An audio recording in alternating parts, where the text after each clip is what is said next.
తెలంగాణలో మావోయిస్టు ఉద్యమానికి మరో గట్టి ఎదురుదెబ్బ తగిలింది. హైదరాబాద్లోని రాష్ట్ర పోలీస్ ప్రధాన కార్యాలయంలో డీజీపీ శివధర్ ఎదుట 41 మంది మావోయిస్టులు లొంగిపోయారు. వీరిలో 24 ఏళ్లుగా అజ్ఞాతంలో ఉన్న ఎర్రగోళ రవి, అలియాస్ సంతోష్ వంటి కీలక నేతలు ఉన్నారు. లొంగిపోయిన వారిలో తమ వద్ద ఉన్న ఒక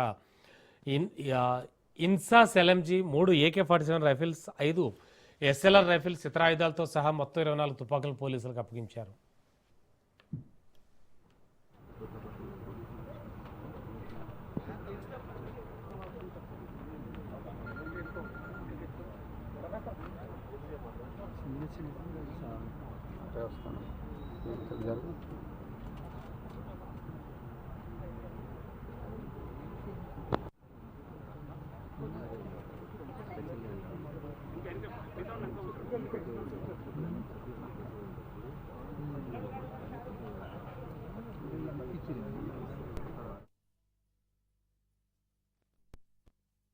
కాడర్ల యొక్క ఇష్టానిష్టాలకు సంబంధం లేకుండా వారికి ఏమాత్రం కూడా పరిచయం లేని ప్రాంతాలకు పంపిస్తున్నది కాడర్స్ ని. ఎందుకంటే అక్కడ 31 మార్చ్ 2026 లోపల వారి యొక్క శక్తులను కాపాడుకోవడానికి అని చెప్పి కొత్త ప్రాంతాలకు పంపిస్తున్నారు. వాళ్ళు చెప్పేది ఏమిటంటే లీడర్షిప్ వీళ్ళకి చెప్తున్నది ఏంటంటే ఆ మిగిలిపోయిన లీడర్షిప్ ఏదైతే ఉందో, సరెండర్ అయిన తర్వాత మిగిలిపోయిన వాళ్ళు ఉన్నారో లీడర్షిప్, వాళ్ళు ఏం చెప్తున్నారంటే 31 మార్చ్ 2026 తర్వాత మళ్ళీ సెక్యూరిటీ ఫోర్సెస్ యొక్క ఆపరేషన్స్ తగ్గిపోతాయి, అప్పుడు మళ్ళీ మనం మన ఏరియాకి రావచ్చు మీరు, కాబట్టి కొన్నాళ్ళ పాటు మిమ్మల్ని కాపాడుకుంటూ అక్కడ ఉండండి అని చెప్పి కొత్త ప్రాంతాలకు పంపిస్తున్నారు. సంబంధం లేని ప్రాంతం అది.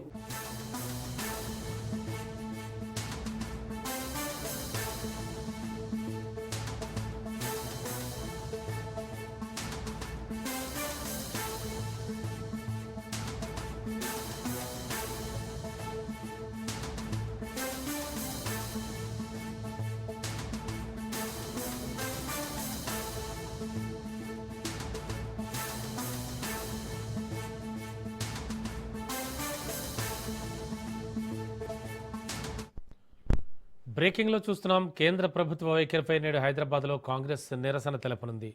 జాతీయ ఉపాధి హామీ పథకంలో మహాత్మా గాంధీ పేరు తొలగింపునకు నిరసనగా ఆందోళనలు చేపట్టనుంది. ఇవాళ సికింద్రాబాద్ ప్యారడైజ్ దగ్గర కాంగ్రెస్ నేతలు ధర్నా నిర్వహించనున్నారు.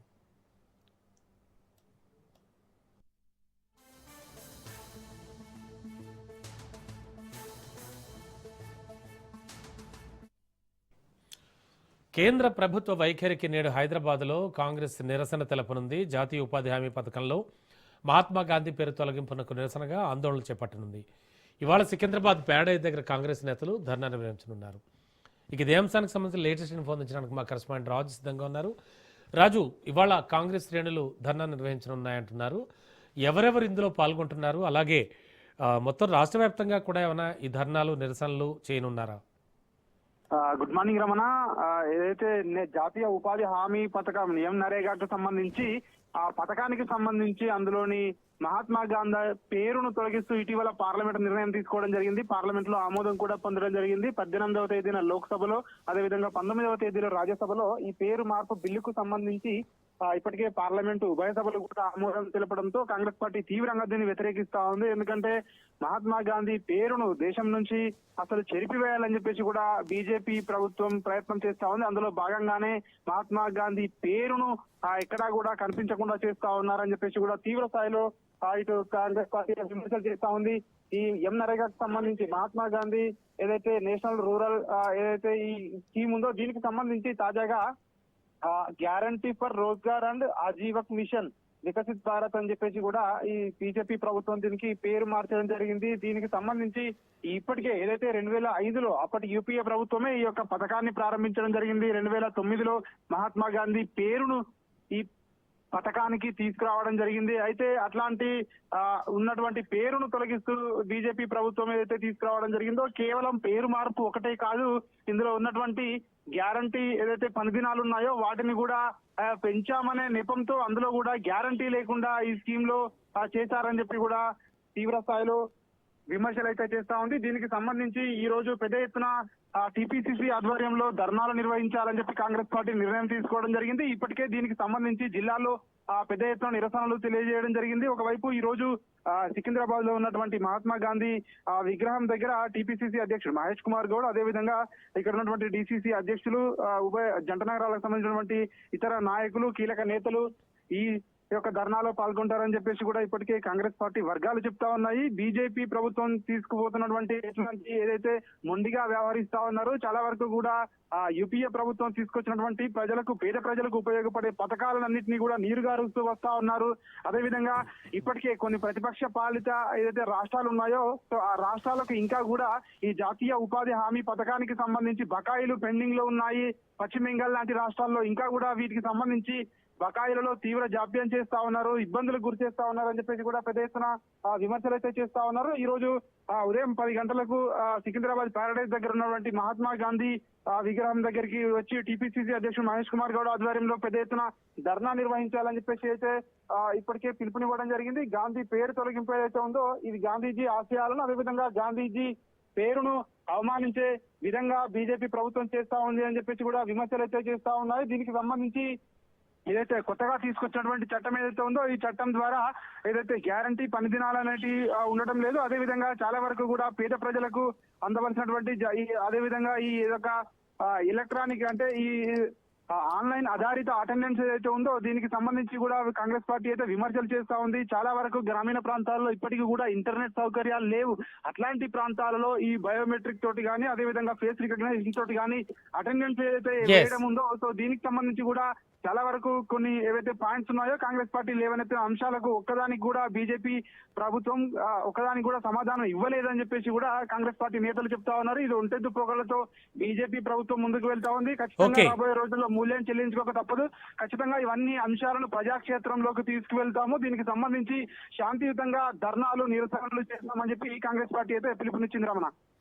Okay, thank you Raju.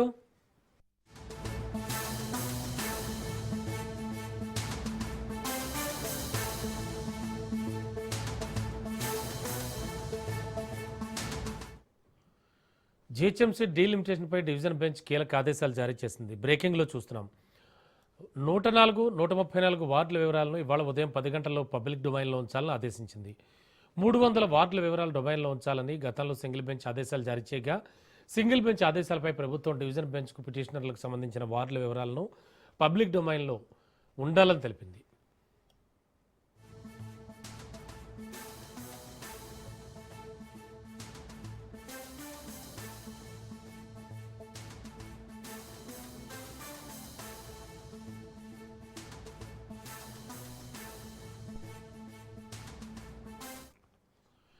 GHMC డీలిమిటేషన్పై డివిజన్ బెంచ్ కీలక ఆదేశాలు జారీ చేసింది.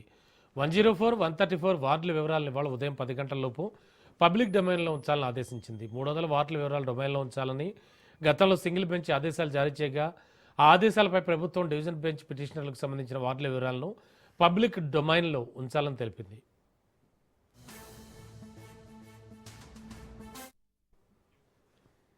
ఇదే అంశానికి సంబంధించి లేటెస్ట్ ఇన్ఫర్మేషన్ మా కరస్పాండెంట్ సునీల్ సిద్ధంగా ఉన్నారు. సునీల్, జీహెచ్ఎంసీ డీలిమిటేషన్పై డివిజన్ బెంచ్ ఆదేశాలు జారీ చేసింది, తదనుగుణంగా పనులు జరుగుతాయి అనుకోవచ్చా? ప్రస్తుతం జీహెచ్ఎంసీ డీలిమిటేషన్ పై వివాదం కొనసాగుతుంది. గతంలో జీహెచ్ఎంసీ కౌన్సిల్ లో కూడా చాలా మంది అభ్యంతరాలు వ్యక్తం చేశారు.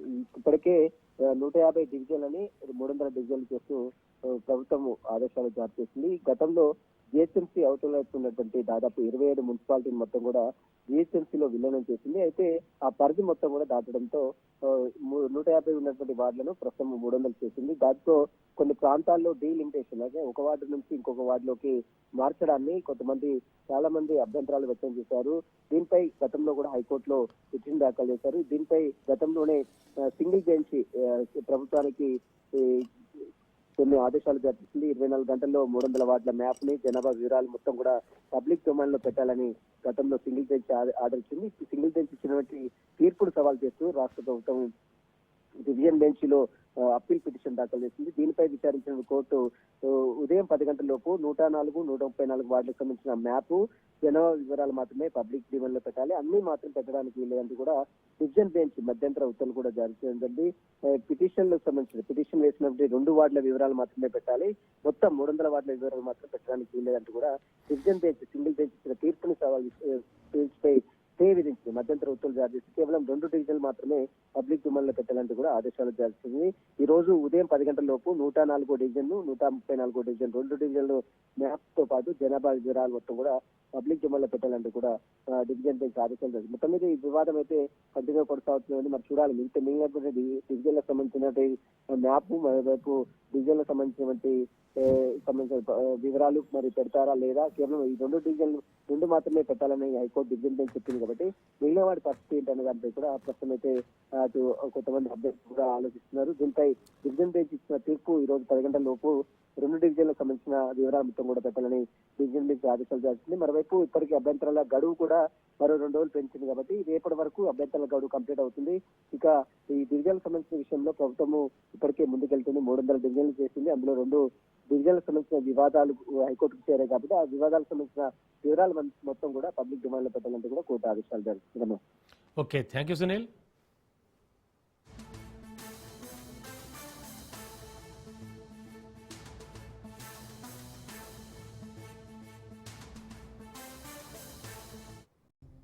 Welcome back. తెలంగాణ ప్రభుత్వం కీలక నిర్ణయం తీసుకుంది. రాష్ట్రంలో పిఏసిఎస్ చైర్మన్లు, డైరెక్టర్ల పాలక వర్గాలు రద్దు చేసింది.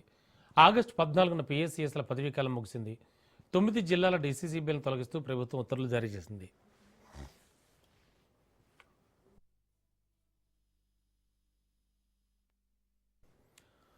రాష్ట్ర సహకార కేంద్ర బ్యాంక్, జిల్లా సహకార కేంద్ర బ్యాంకులు, వ్యవసాయ ప్రాథమిక సహకార సంఘాల పాలక వర్గాలను రాష్ట్ర ప్రభుత్వం రద్దు చేసింది. టెస్కాప్, డీసీసీబీలు, పిఎస్సిఎస్లకు అధికారులను ఇన్ఛార్జీలుగా నియమించేలా సహకార శాఖ ఉత్తర్వులు జారీ చేసింది. రాష్ట్రాల్లోని 904 పిఎస్సిఎస్లు, 9 డీసీసీబీలతో పాటు టెస్కాప్ పాలక మండలి పదవీకాలం ఫిబ్రవరితో ముగిసింది.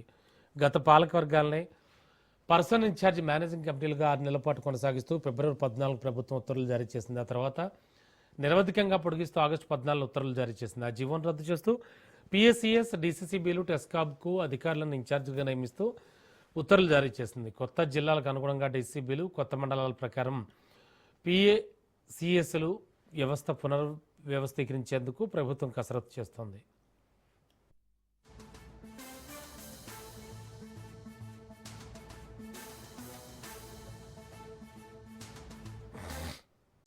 స్పీకర్ తీర్పుపై బీఆర్ఎస్ నేతలు హైకోర్టును ఆశ్రయించారు. ఫిరాయింపు పిటిషన్లపై కోర్టు మెట్లెక్కారు గులాబీ నేతలు. 5 ఎమ్మెల్యేలు మినహా ఆరోపణలు ఎదుర్కొంటున్నారు. ఆ ఎమ్మెల్యేలపై స్పీకర్ తీర్పు నేపథ్యంలో హైకోర్టులో పిటిషన్ దాఖలు చేశారు. ట్రైబ్యునల్ చైర్మన్ హోదాలో తీర్పు ప్రకటించారు స్పీకర్. 5 ఎమ్మెల్యేలు పార్టీ మారలేదని, వారు బీఆర్ఎస్లో ఉన్నారంటూ స్పీకర్ తీర్పు వెల్లడించారు. పార్టీ మారినట్టు ఎలాంటి ఆధారాలు లేవంటూ వారిపై నమోదైన అభియోగాలు డిస్మిస్ చేశారు. 5 ఎమ్మెల్యేలు పార్టీ మారలేదని స్పీకర్ కార్యాలయం కూడా స్పష్టం చేసింది.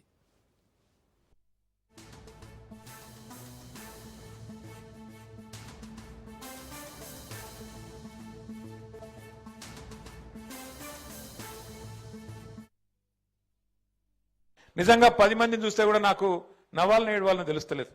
నిన్న స్పీకర్ గారు వాళ్ళకు స్పీకర్ గారు ముంగట న్యాయస్థానం పోయినాం. న్యాయస్థానం పోయి ఇగో రేవంత్ రెడ్డి మా వాళ్ళని 10 మందిని ఎత్తుకపోయిండు, వీళ్ళు ఒక టికెట్ మీద గెలిచి ఇంకో టికెట్లకు పోయినరు, ఇంకో పార్టీలకు పోయినరు, కాబట్టి వీళ్ళని తీసేయాలి, వీళ్ళ సభ్యత్వం రద్దు చేయాలని చెప్పి మనం న్యాయస్థానానికి పోయినాం. న్యాయస్థానం ఏం చెప్పింది, స్పీకర్ గారు మీరు పెద్ద మనిషి, మీరు ఆటల ఎంపైర్ లెక్క మీరు కూర్చోబెట్టి మీరు నిర్ణయం తీసుకోండి అని స్పీకర్ గారికి అప్పచెప్పింది. మరి స్పీకర్ గారు ఏం చేయాలి, ఎవరెవరు ఏం మాట్లాడినరు, నిజంగానే వాళ్ళ పార్టీలో ఉన్నారా పోయినరా అన్ని లెక్క చూడాలి. కండువ కప్పుకున్నాడా లేదా కాంగ్రెస్, ఇది కాంగ్రెస్ పార్టీలో తిరుగుతుండా లేదా, వాళ్ళతో రాసుకొని పూసుకొని తిరుగుతుండా లేదా, ఏం మాట్లాడిండు, ఇవన్నీ చూసుకొని ఒక నిర్ణయం తీసుకొని ప్రకటించాలి. ఆ కడియం శ్రీహరి గారు అని ఒక పెద్ద మనిషి ఉన్నాడు స్టేషన్ కన్పూర్లో, ఆయననైతే ఓపెన్ గా చెప్పిండు, ఏమని, నేను అభివృద్ధి కోసం కాంగ్రెస్ పార్టీలో చేరినా అని చెప్పి కుల్లా చెప్పిండు. అట్లాగే పోచారం శ్రీనివాసరెడ్డి గారు మన ప్రభుత్వంలో 5 ఏళ్లు మంత్రి, 5 ఏళ్లు మరి స్పీకర్. ఆ పెద్ద మనిషి చెప్పిండు, ఢిల్లీ దాకా పోయి రాహుల్ గాంధీని కలిసి బయటకు వచ్చి చెప్పిండు, ఏమని చెప్పిండు, నేను ఇప్పుడే రాహుల్ గాంధీని కలిసి కాంగ్రెస్ పార్టీలో చేరినా, మరి నాకు రాహుల్ గాంధీ గారు స్వాగతం పలికిండ్రు అని పెద్ద పెద్ద మాటలు చెప్పిండు. కానీ ఇలా ఇద్దరు పెద్ద మనుషులు, ఇటు శ్రీనివాసరెడ్డి గారు అటు కడియం శ్రీహరి గారు, ఇద్దరు కూడా స్పీకర్ ముంగట పోయి పచ్చి అబద్ధాలు చెప్తున్నారు. మేము ఎక్కడ పోలే, మేము టీఆర్ఎస్ పార్టీలోనే ఉన్నాం, మేము ఎక్కడ పోయినాం కాంగ్రెస్ లకు అని చెప్పి అలా అబద్ధం చెప్తుంటే, స్పీకర్ గారు అన్ని ఆధారాలుంటే అది పక్కకు పెట్టి వీళ్ళెవ్వరు కూడా మా వాళ్ళు కాదు, కాంగ్రెస్ వాళ్ళు కాదు, వీళ్ళందరూ కూడా టీఆర్ఎస్ వాళ్ళు అని చెప్పి పాపం స్పీకర్ గారు కూడా పచ్చి అబద్ధాలు చెప్పే పరిస్థితి వచ్చింది. ఎంపీ కేశినేని శివనాథ్ నేతృత్వంలో హైదరాబాద్ ఎన్ఐఆర్డీలో నైపుణ్యాభివృద్ధి శిక్షణ కల్పించారు. కేశినేని ఫౌండేషన్ ఎన్ఐఆర్డీ ఆధ్వర్యంలో 5 రోజుల పాటు శిక్షణ పూర్తి చేశారు. ఎన్టీఆర్ జిల్లాకు చెందినటువంటి 45 మంది మహిళలు డిసెంబర్ 15 నుంచి 19 వరకు వర్మీ కంపోస్ట్, ప్రకృతి వ్యవసాయం, తేనె తయారీపై శిక్షణ పొందారు. శిక్షణ పూర్తి చేసిన 45 మంది మహిళలకు సర్టిఫికెట్లు ప్రదానం చేశారు కేశినేని జానకి లక్ష్మి. మహిళల ఆర్థిక స్వతంత్రతకే కుటుంబం, సమాజం, రాష్ట్రాభివృద్ధికి పునాది అని జానకి లక్ష్మి అన్నారు. మహిళల ఆర్థిక స్వావలంబన, సాధికారత కోసం కేశినేని ఫౌండేషన్ నిరంతరం కృషి చేస్తోందని తెలిపారు. శిక్షణ పూర్తి చేసుకున్న మహిళలకు భవిష్యత్తులో మరింత సహకారం అందిస్తామని కేశినేని జానకి లక్ష్మి స్పష్టం చేశారు.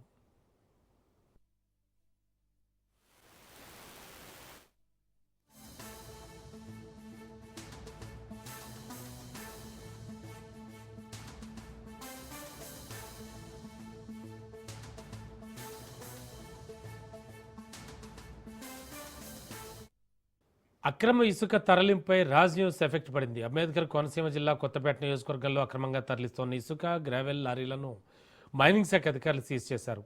కపిలేశ్వరపురం నుంచి ఇసుక ర్యాంప్ నుంచి ఎటువంటి అనుమతులు లేకుండా తరలిస్తుంటే 4 లారీలను సీజ్ చేసి కొత్తపేట పిఎస్కు తరలించారు మైనింగ్ అధికారులు.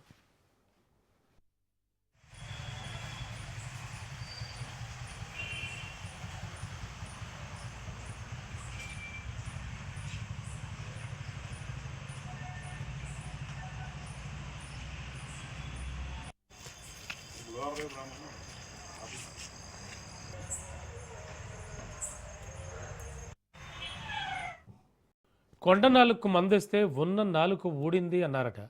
అలా తయారైంది గరుడ వారధి వంతెన నిర్మాణం. ట్రాఫిక్ నియంత్రణ కోసం వంతెన నిర్మాణం చేస్తే ట్రాఫిక్ సమస్య ఏమో కానీ ప్రమాదాలు మాత్రం ఎక్కువగానే జరుగుతున్నాయి. మృత్యు వారధిగా గరుడు వారధి మారింది.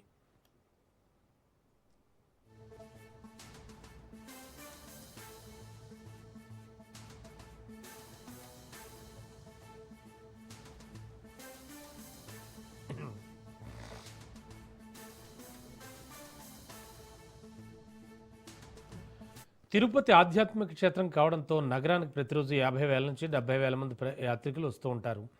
వీరు కాక స్థానికంగా మరో 4 లక్షల మంది వరకు నివాసం ఉంటున్నారు. నగరంలో జనాభా పెరుగుదలతో పాటు వాహనాల సంఖ్య కూడా రోజు రోజుకి పెరుగుతోంది. దీంతో ఒక చోట నుంచి మరో చోటకు ప్రయాణం సాగించాలంటే ప్రజలకు తీవ్ర ట్రాఫిక్ అంతరాయం కలుగుతోంది. ట్రాఫిక్ సమస్య పరిష్కారం కోసం టీటీడీ, తిరుపతి స్మార్ట్ సిటీ సంయుక్త ఆధ్వర్యంలో గరుడవారధి వంతెన నిర్మాణానికి శ్రీకారం చుట్టారు. సుమారు 3 ఏళ్ల పాటు ఫ్లైఓవర్ నిర్మాణ పనులు సాగే తర్వాత పూర్తి అందుబాటులోకి వచ్చింది. అయితే తిరుచానూరు రోడ్డు, మామిడికాయల మండి వద్ద నుంచి రేణిగుంట రోడ్డు, కళాంజలి షోరూం వరకు నిర్మాణం చేసిన వంతెనపై 1, 2 ప్రాంతాల్లో మినహా మిగిలిన ప్రాంతాల్లో స్పీడ్ బ్రేకర్ లేకపోవడంతో తరచూ ప్రమాదాలు జరుగుతున్నాయి. దీంతో వేగాన్ని నియంత్రించలేక మితిమీరిన వేగంతో వాహనాలు నడుపుతూ ప్రమాదాలకు గురవుతున్నారు.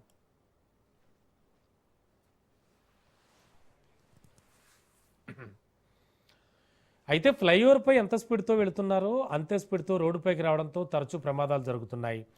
ఫ్లైఓవర్పై నుంచి వాహనాలు వేగంగా దిగే సమయంలో తరచూ రోడ్డు ప్రమాదాలు జరుగుతున్నాయి. ఫ్లైఓవర్ నుంచి దిగే సమయంలో వేగ నియంత్రణ కోసం ఆఫ్ఘన్ సంస్థ కానీ నగరపాలక సంస్థ కానీ స్పీడ్ బ్రేకర్లు ఏర్పాటు చేస్తే ప్రమాదాలు జరగకుండా ఉంటాయని స్థానికులు కోరుతున్నారు.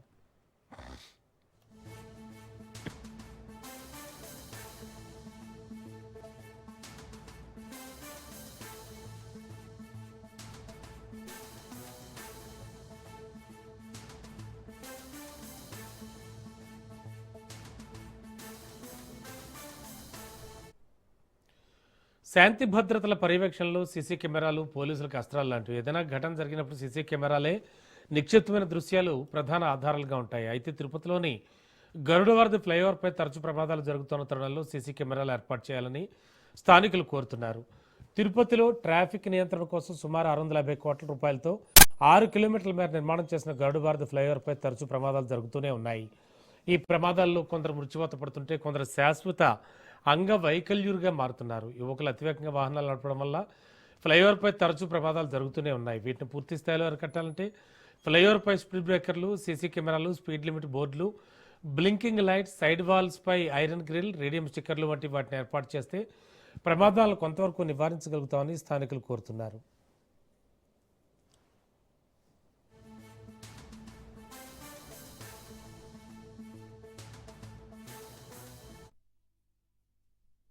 గరుడవారధి నిర్మాణంలో వైఫల్యాల మూలంగా అనేక మంది చనిపోవడం జరిగింది.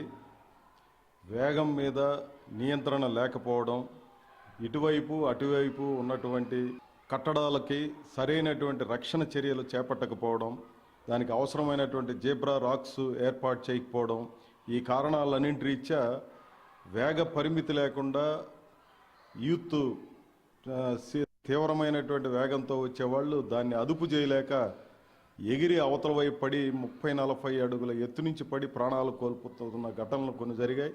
అదే మాదిరి మద్యం మత్తులో దిక్కుదేలేనటువంటి పరిస్థితిలో పడిపోయినటువంటి ఘటనలు ఉన్నాయి. అదే మాదిరి వేగాన్ని నియంత్రించలేక ముందు పోతున్నటువంటి వాళ్ళని కొట్టడం మూలంగా చనిపోయినటువంటి ఘటనలు చోటు చేసుకున్నాయి. వీటన్నిటికీ ప్రధానమైనటువంటి కారణం ఏమంటే దీని నిర్మాణాన్ని రూపకల్పన చేసేటప్పుడే ఈ స్పష్టత లేకుండా చేసినటువంటి చర్యల ఫలితంగా ఈ పరిస్థితి ఏర్పడింది. ఎవరు దీనికి బాధ్యత వహించాలన్నటువంటి దాని పట్ల కూడా స్పష్టత లేని పరిస్థితి ఉంది. మున్సిపాలిటీ వాళ్ళ, తొడా వాళ్ళ, పోలీసా, ట్రాఫిక్ నియంత్రణ, ఇట్లాంటి అస్పష్టత అనేక సందర్భాల్లో వస్తూ ఉంది. ఇటీవల ఒక వృద్ధుడు పైనుంచి దూకి 50 అడుగుల ఎత్తు నుంచి అలిపిరి పోలీస్ స్టేషన్ దగ్గర పడి చనిపోయినటువంటి ఘటన కూడా మనకు దృష్టిలో ఉంది.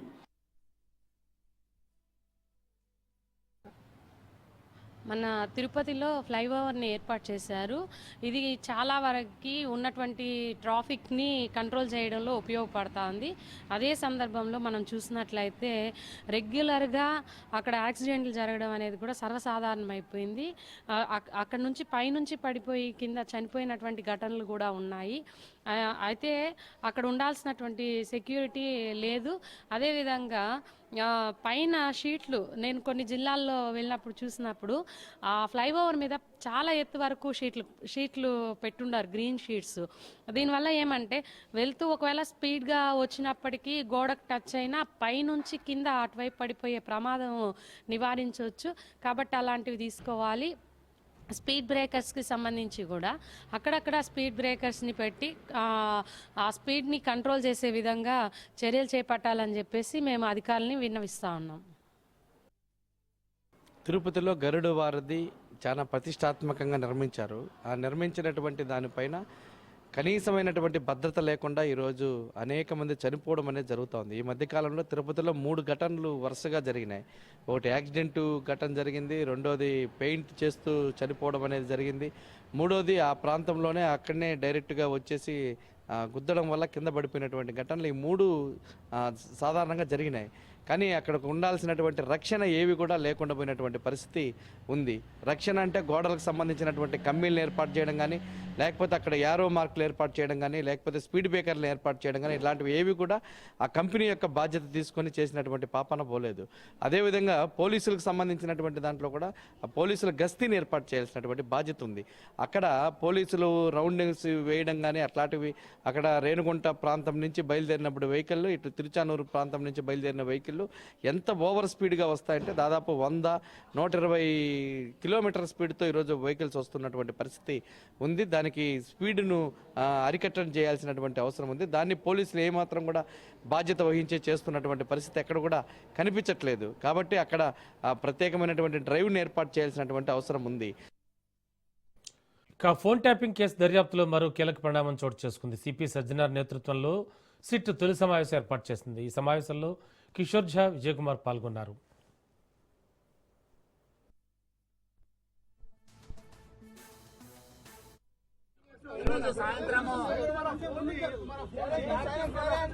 ఈరోజు సాయంత్రము 5 గంటలకు